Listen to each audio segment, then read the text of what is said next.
When you come to learn to be spiritual in a healthy sort of way, then you can have a religion that is meaningful. But to be a spiritual person is to be a human being that confronts reality, and then it's your true self, not the false self. There's false and true self.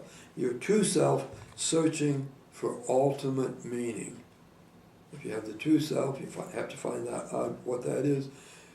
Searching for ultimate meaning, and the way you do that in some psychological point of view is you reconcile contradictions, paradoxes in your life.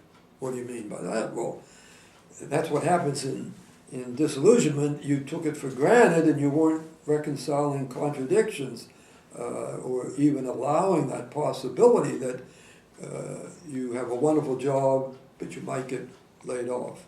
You have a wonderful marriage, but it might fall apart. I have guys in here crying because they can't believe their wife doesn't, well, they've neglected, they haven't, something was going wrong and they're not doing something about it. So, the true sense of being spiritual, which then makes for a healthy religion, is when you as a young adult, middle adult, you can reconcile contradictions.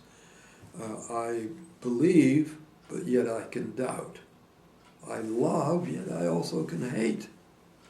I hope, but I also despair. Now people say, well, that's so ambivalent. You should be either or. No, life isn't either or, it's both and.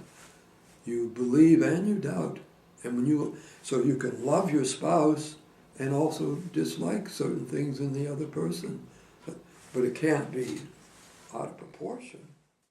But that's the key of adulthood for me, and I teach it in school, college that way, is reconciling contradictions.